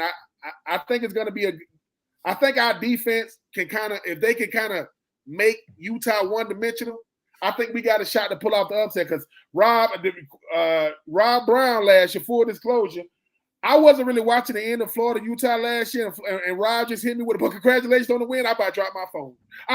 So I had to go because to me, college football take years off your life. Just look at the head coaches. Look at the color they have.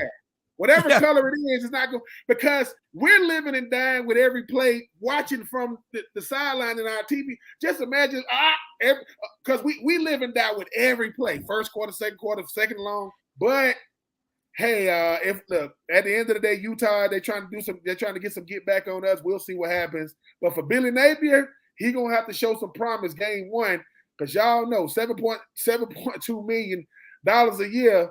You're going to have to show why you worth it. It can't just be because you're the head coach of Florida. We'll see what happens. But I don't like the fact that we're on week 0, a week before the actual season actually starts. Yeah. Hey, look, everybody hold the thoughts.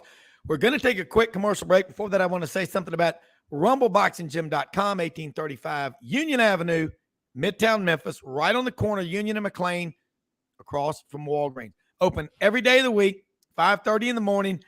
15 3-minute sessions, 45-minute workouts.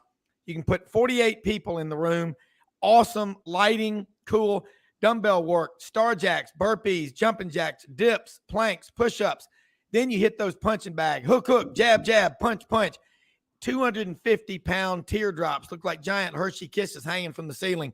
It is an awesome workout. Discounts for students as well. And team building, whether it's for your team or your team at the office, RumbleBoxingGym.com. Check them out on our website at sidelines.live. Let's take a quick break. We'll be right back because we're going to get into some more serious college football talk with Professor Ben Troop and Dr. Matt Dean right after this.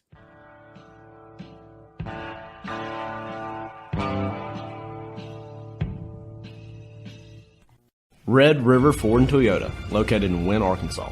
If you're in the market for a new or used car, truck, or SUV, call, go online, or drop by and see them. Located 45 minutes from Memphis, go off the 4-city exit on I-40 and go north about 15 minutes on Highway 1. Easy to work with and still believe in customer service. If you live out of town, they will deliver your vehicle to you. RedRiverFordToyota.com. Just see what they can do. Strengthen your seed zone this spring with quality tillage equipment from House Industries. Located in Cherry Valley, Arkansas, House Industries specializes in manufacturing superior equipment that will minimize your downtime and keep you working in the field. To ensure the highest quality control, all design, fabrication, and testing takes place in a 99,000 square foot manufacturing facility located right here in the heart of the Delta. Locate your nearest House equipment dealer online at houseindustriesinc.com. House Industries, breaking ground. Sidelines with Rob Browne. Talk sporty to me.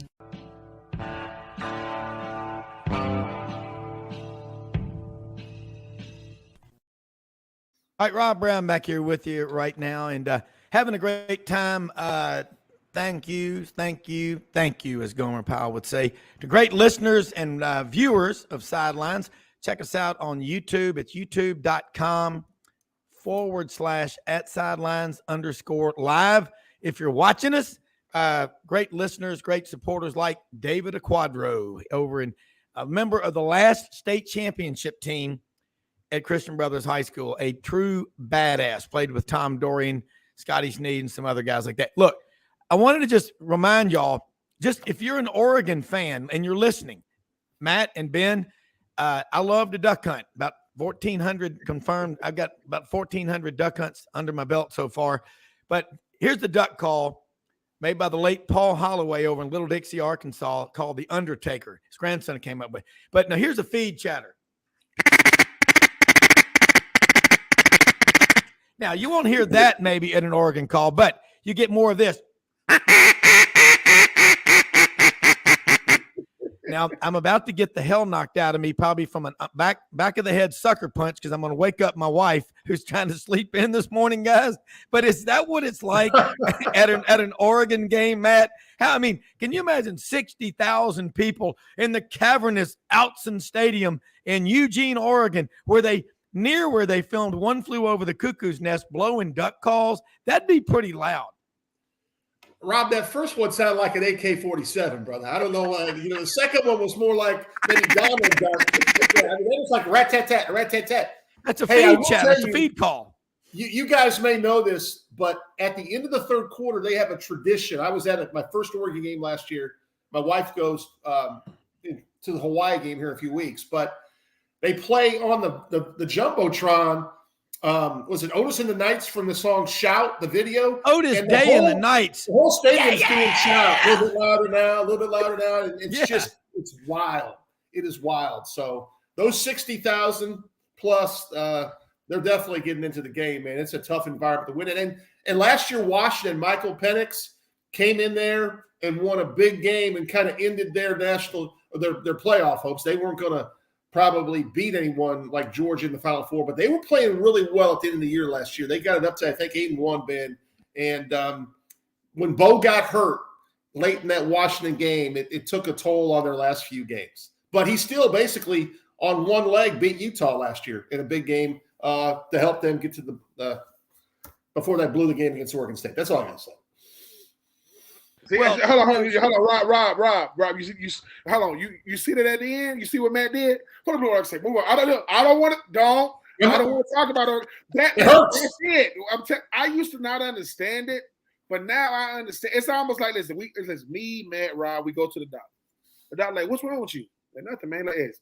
And the nurse don't know what's wrong with us. I mean, vital signs good, blood pressure good, everything's good. And then they go, and all of a sudden they go, who is it? They call it football fans. What? I'm telling they up in here to make sure. Do I still got it? Yeah, you still got the bug. All right. I don't want to, and it only think about Matt said I'm only an Oregon Duck fan because my son is on the staff there. I'm Iowa. And look, I don't want to get it twisted. I'm Iowa Hawkeyes, aka tight end you right now with the George Kittles and the Hawkinson and the Noah Fants and the Dallas Clarks. I know about them Iowa boys. I mean, Dallas Clark wore no gloves. You know how bad you a bad man. I play football with no gloves on. I caught passes from Peyton Manning, no gloves on. Mr. Number 44 himself. So listen to all my college football fans. We are officially back. We are officially let the weirdos come. The weirdos used to come out at the freaks come out at night. The weirdos come out at 1:00 around, all across the country on Saturdays. Just walk through some of these airports on Friday afternoon.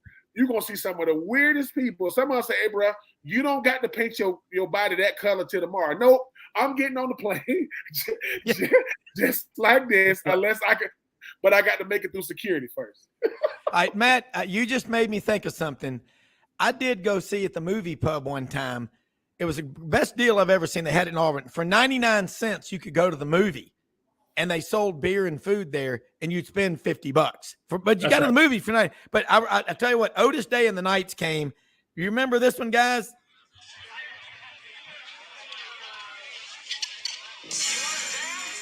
Yes. That's what they play.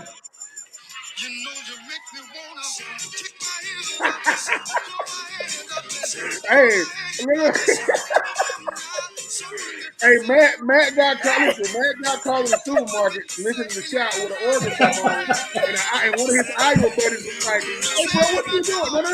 No, it's like this. My son goes, oh, it's like, isn't it crazy when we get caught in the wrong colors with the excuses already? No. My son goes, I'm telling you, one of the greatest kickers in Florida history, Jeff Chandler, mom and dad went to Georgia. So for 5 years, man. His mom and dad went to Georgia. For 5 years, they were orange and blue. As soon as he graduated, they threw that stuff on the ground. They threw that Florida stuff on the ground. So Ben, a few weeks ago, they announced the Big Ten's going to add Oregon and Washington now, right? So the conversation in my household is if Oregon goes to Kinnick Stadium in Iowa City, my best friend is my son's godfather, and we are going to have our green duck stuff on in Iowa City. Now, that's a hard thing to imagine. But That's the power of a son, right? So, man, whenever that happens, we're going to make that trip. It's going to be fun, man. I mean, well, let me just say this. Go ahead.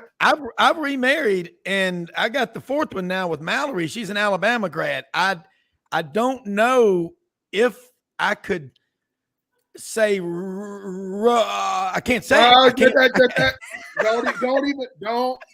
do it. I mean, I have other issues with Iowa, namely the offensive coordinator. I'm not happy with Brian Ferentz right now, so I can go in Iowa City in my duck gear because I'm a little pissed at my Hawkeyes too. Just so you know. Listen, my daughter. Listen, my daughter is my youngest, which she'll be 12. She'll be 12 next week. She's a big time soccer star, right? Yeah. Who got one of the best soccer programs in the country? Florida State, right? Yeah. But now, if my daughter goes to Florida State, yes. Will I go to the game? Yes. Will I wear Florida State gear? I wear her jersey. I wear black. I wear my kid. Because the whole thing about it is, I don't like it when Emmitt Smith went to the University of Georgia and put the jersey on because his son was getting recruited. Take that off, Emmitt. You didn't have to do that. And his son didn't go to Florida, didn't go to Georgia. I think he went to Stanford. See there? He did. You wearing that for no. I will say though, when it comes to college football, man, it's a different. The question around the offense is always this: what would you rather do, Rob? What would you rather do, man? Would you rather your team win or your biggest rival lose? Oh. Well, here's my deal. I will say this: I love my school, and I'm gonna tell you this: I don't pull for other schools to lose because there would be no rivalry between Auburn and Alabama. If Alabama was 1-10 every year coming into the game, it would just be like clubbing baby seals. Okay. So you want the two teams to be with the best record they can have. But I'm not saying that, look, I have friends like y'all do on all these schools. And I remember as a 13-year-old boy, when Alabama played UCLA in the Liberty Bowl, it was 9 degrees and Dad was doing a bunch of work on the campus at Alabama, the tennis complex and the Sam Bailey now track and field complex, doing a lot of work with the University of Alabama. Well, the athletic director was Coach Paul W. Bryant. Sam Bailey really ran everything. Well, we had some field passes at that game. It was so cold. It was so cold. Even the polar bears didn't want to come out. And after the game, they took me into outside the locker room, and Coach Bailey and my dad said, "All right, boy, go over there and meet Coach Bryant, shake his hand, and just say hello." And sure enough, there's this man. He looked like he was 8 feet tall. He had about 6 layers of clothes on with one of those hoods they wear on the Arctic Circle. If you screw up in the Air Force, you get sent to the weather station on the North Pole. There he is over there, leaned up against the wall outside the dressing room, puffing on a Chesterfield cigarette, as Coach Dye would say, just sucking that smoke up from his big toe. And I walked over there and I introduced myself, and he just goes, "Hey, son," and just a tough, hard ass. And I remember that. And Coach Bailey knew we were Auburn people, but like my dad's always said, I gotten a lot more work from Alabama than I ever have from Auburn. It's because they don't have an architecture school. But these rivalries, that's what makes it so much fun. Like May Veterinary Clinic in Tuscaloosa and Northport, one of our sponsors. I went to school with Waller and Guy. They're both veterinarians. 95% of their clients are Alabama people. Yeah. I mean, over the years, you name the coaches at Alabama, Kirby Smart, you name them, they're in there. They have fun with it. And Mary Turner's listening, a great attorney in Tuscaloosa. Josh Swartz, who played for Coach Stallings from Brentwood Academy, listeners. I got a lot of friends in Tuscaloosa. I got my friend Johnny Weekly, who is a Memphis grad. His wife's Tennessee law grad. He's enrolling his 3rd kid this fall in Tuscaloosa. And so he bought a house in the historic district. I'm like, how do you do that? But like y'all know, I mean, it doesn't matter. At the end of the day, it's fun. Yes. And it's even more fun when the programs are good. I am for football to be good. I'm a socialist on no level. But when it comes to college football and sports, I want to see it good everywhere because God bless America. It matters to those people. Yes, I love it. Celebrate the game, dadgummit, and the people that play it. But Ben raises a really good point. If my team is not having a good year, I take solace when my Cyclone counterparts get their butt whooped. I'm just telling you, I do. If we're not having a good year, Because we're I petty. want you to have a good year. Listen, you take all the pettiness we can as men, because we can be petty now, and we good at it. Yes. And when your team, it's like, because once again, you talk about these moments and these memories. Vince Dooley, man, may God bless his soul. I know he passed away last year. And I just remember being in Jekyll Island, Georgia. I'm at this Florida Georgia golf tournament. Can't play golf a lick. I don't even know how they got me to come down. And Vince Dooley is walking up to me, and I saw him when he came out of his room. I'm stalking him now. I'm just looking at him, and he walks all the way up to me. And before I can reach up and say, "Hey, my name is," he just said Ben. He just started talking to me, and I'm like, "Man, you Vince Dooley." It's such an appreciation. Yeah. Of the guy, because that's what we won't tell the truth about. We won't say. People say, "Do you?" Man, I admire all of them. Every school, every tradition. I mean, the only difference in Nebraska and Wisconsin is the location. They got the same colors. One got a W on their helmet, the other one got an N. They got their look, but you appreciate the pageantry of college athletics because football is the creme de la creme. It's the one that's going to pack the most people. And, I mean, Oregon State, it's one of those things to where people go, we get caught up in the Iron Bowl and the Egg Bowl and Army, Navy. Oregon State is huge, not big. They cannot stand each other. They cannot. I can only imagine the two Oregon State people who work together. And all they do all year is, but we got y'all this year. What? Because at the end of the day, it's about the national championship. The greatest programming in sports happens on Saturdays during the fall. I will put it up against any program. I mean, NFL, NBA. The reason why the NFL hope to God that we don't extend college football to Sunday, because we're not watching you anymore, Patrick Mahomes. I get it, it's over with because because I could put on a random game at night and it could be the best football I've seen all year. I could throw, so I'm looking forward to just getting back to, some of us ain't seen each other in a long time. You sitting out in 100-degree weather, that's why beer was invented. I don't care what nobody said. Beer was invented for baseball and college football because at least baseball, it takes 4 hours for the game to get over with. You can get good seats. Well, not if you're a Braves fan. Them boys balling right now. You ain't going to get good seats there. But football, Oregon, listen, Eugene, Oregon, where there is stuff to do. I mean, when you going to be on Saturday? I want to watch Bo. Only in college football, a dude named Bo can live in Oregon and play football. His name is Bo Nix, and he gonna be a Heisman Trophy candidate before the season is done. Mark my words on it. Here's a question now from a listener in Hayhira, Georgia, Ben. That's not too far from Valdosta. He says, I wonder if Ben Troop has ever seen the movie Animal House. And so out of tribute to that, he goes, I'm like going, I bet he has. So of course you have. I'm not, listen, I am not American. Of course I've seen Animal House, man. You know what's funny about that though? When you said the 3 movies that was filmed, right? Matt, I already know all 3. He goes, I'm just Animal House. Because we look, at the end of the day, we take on these traditions of these cities, colleges, coaches. I have to make excuses for guys like Jim McElwain and Will Muschamp because they're part of that Florida coaching tree. But I got to play with Florida too, thank God. Let me say this. One of our listeners and a great friend of mine, I love this guy. He looked out for me during college. He reminded me recently, he said, Rob, your mother used to send me polo shirts as a thank you for taking care of you and looking out for me. Wesley Duncan down in Fort Lauderdale. He's just sent me a great picture from a road trip. I think it's in Athens, Doug Clark and the Hot Nuts. Some of these great bands. But when Otis Day and the Knights, I was on the front row.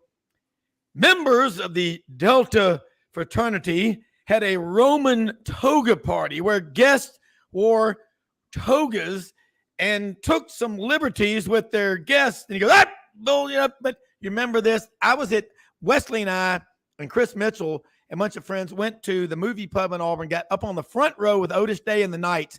I was 5 feet from him. His eyes were as big as golf balls about to pop out of his head. And he went into this. This is the best part of the song. Hold on now. Wait,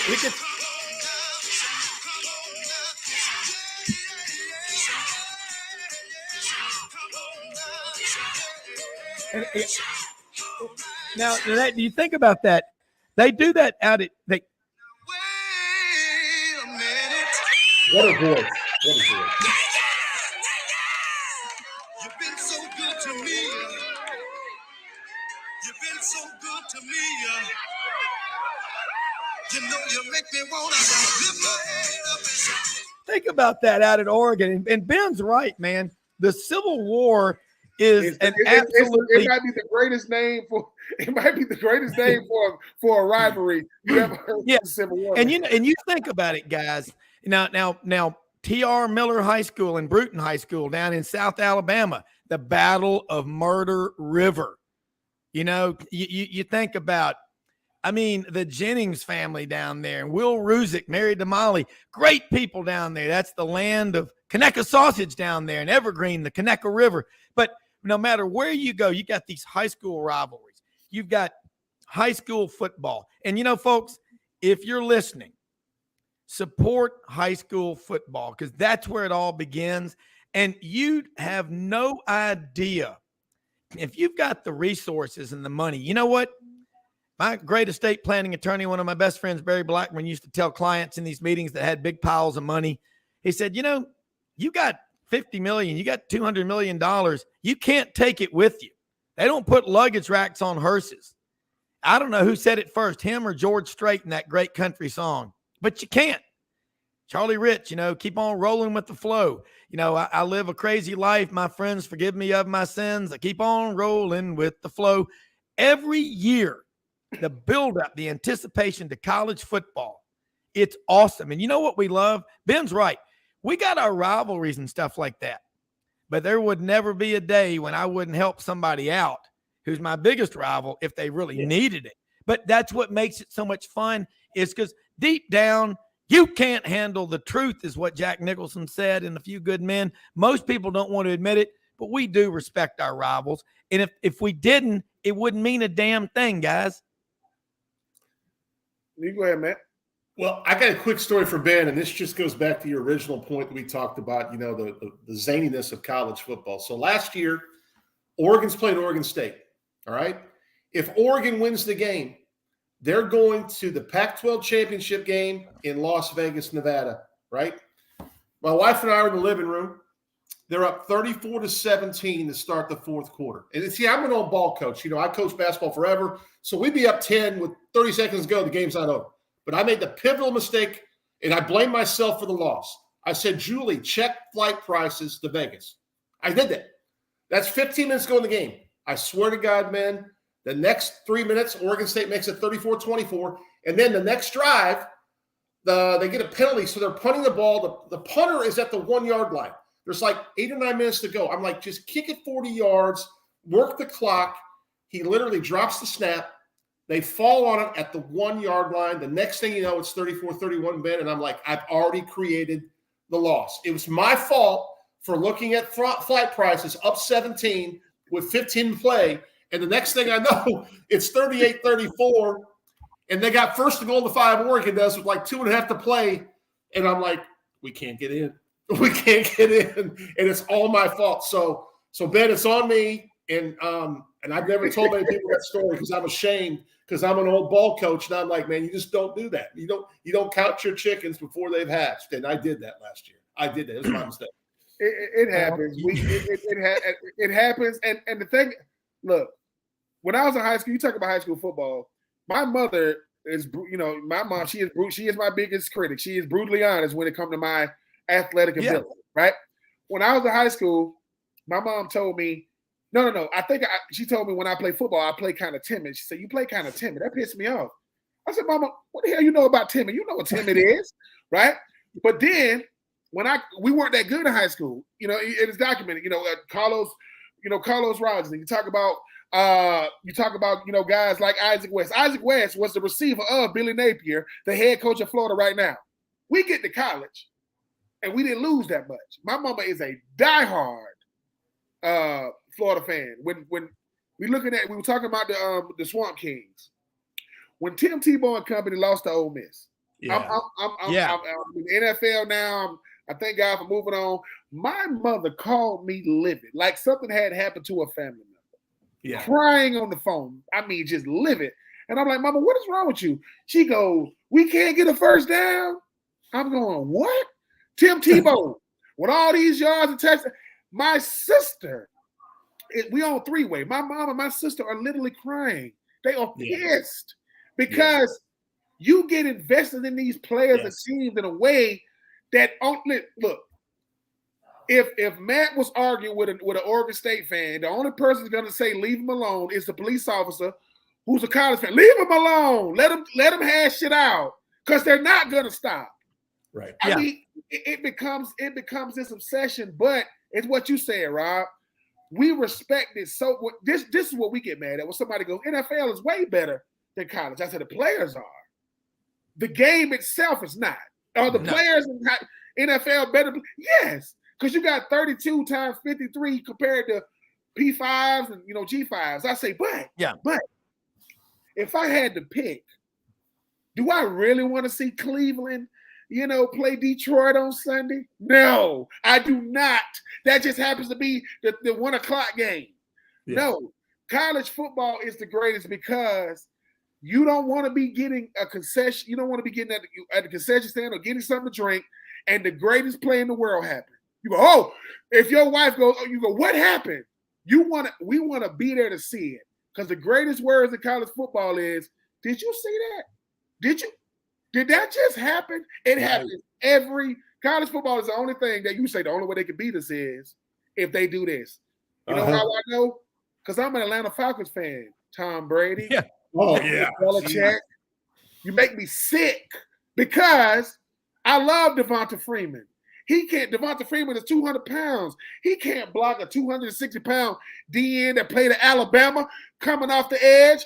Matt Ryan can throw a football. He's never been known for his athleticism. He can throw. And next thing you know, Atlanta doesn't have a Super Bowl. Tom Brady has the greatest comeback of all time. And thank God I'm a Braves fan because I grew up rooting for the Braves, the Hawks, and the Falcons. So my life was really like this. Yeah. So I'm just saying when it comes to Florida's or the Oregons of the world, Oregon's going to do this. They're going to look good when they walk out there, but they're going to look good. They can have on pink and green one week. They can be all neon the next week. If you can't stop Oregon's offense, you can't beat them. That's any Oregon team now until the end of time. If you can't stop their offense, you might as well tell your defense, listen, bro, what happened against Oregon State is an oxymoron last year. That won't happen no more. As Dan Lanning change his phone number. I guarantee you after that game. Yeah, and that's the thing about we're about out of time, man. But this is what it's all about. We're 216 hours away from the first big weekend, if anybody's counting, and I know a lot of you are. And want to say this, all of you, the listeners, our sponsors, man, this show is really growing. Tell your friends, tell your neighbors, tell your rivals about Sidelines. Watch us, on YouTube. Listen, if you can't hear us live, listen at your leisure, as Nigel, our webmaster, says in his British accent, at your leisure. There are 26 words in the English language that mean the same thing in English that the British and Americans have that are spelled differently. Kind of funny. Like, you don't go to Ben went to the hospital when he broke his leg. They would say, Ben is in hospital. They don't take a vacation. Matt is on holiday. Which, by the way, the whole month of August, most of Europe is on holiday.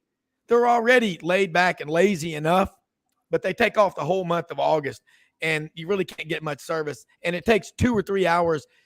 God bless America. We the best 400 years ago, the most aggressive, ambitious people in Europe came over here. Europe's never gotten over it. That's why we've had to help them in every crisis they've ever been in.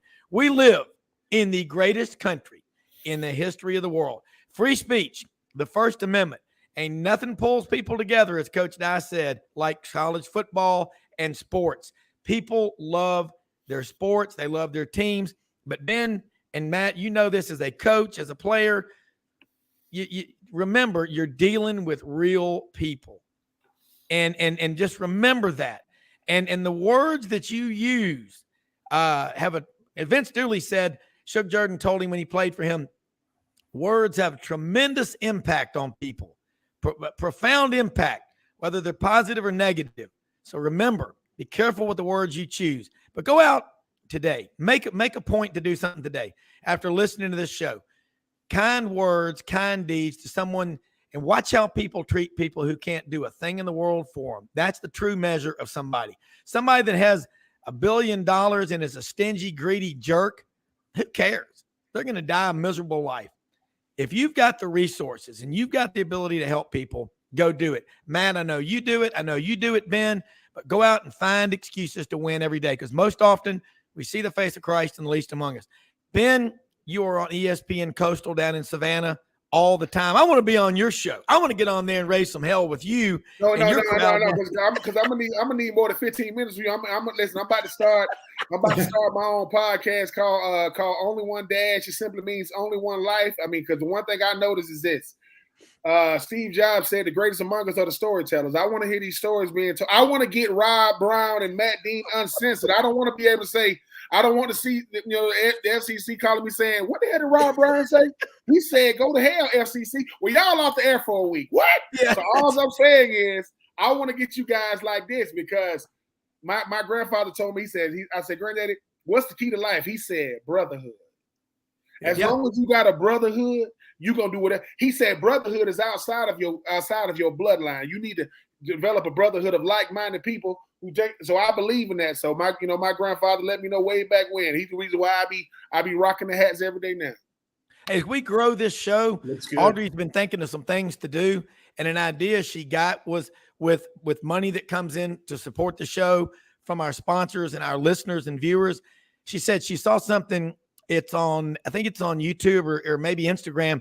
There was a guy that goes out and he finds people on the streets that are homeless. They've really hit rock bottom. He says, hey, man, are you hungry? Some of them hadn't eaten in 2 days, 3 days. He'll go buy 20 pizzas. Pepperoni and cheese seem to be the popular. Say, hey, man, here's a pizza. You never know what that's going to do to somebody. So find good ways to spread the goodwill. Matt Dean, Rhodes College, exceptional people over there every day. Hawkeyes, Oregon Ducks. Yeah, you make me want to shout. I mean, let's all do the O. Let's do it, man. Let's do it. There you go. Yeah, I can do the O. Yes, sir. I can do the O all day long. Shout out to him. Hey, Ben. By the way, Ben. Do you see that picture over there over my right shoulder? Do you see what that is right there? Yeah, I see that stadium. You see over there the Frankie Sanders jumping up against Anthony Lott right there. Yeah, that's a painting. That's a painting that my dad did of the catch. Patrick Nix to Frankie Sanders, Dillard High School, Fort Lauderdale, Auburn 36, Florida 33. I'll leave on that one before you kick my brass. Hey, we're out of here. Rob, always a pleasure coming on, man. Hey, always love it. God bless y'all. We'll see y'all tomorrow. Let me find the way to end this thing. We are out of here. Love you.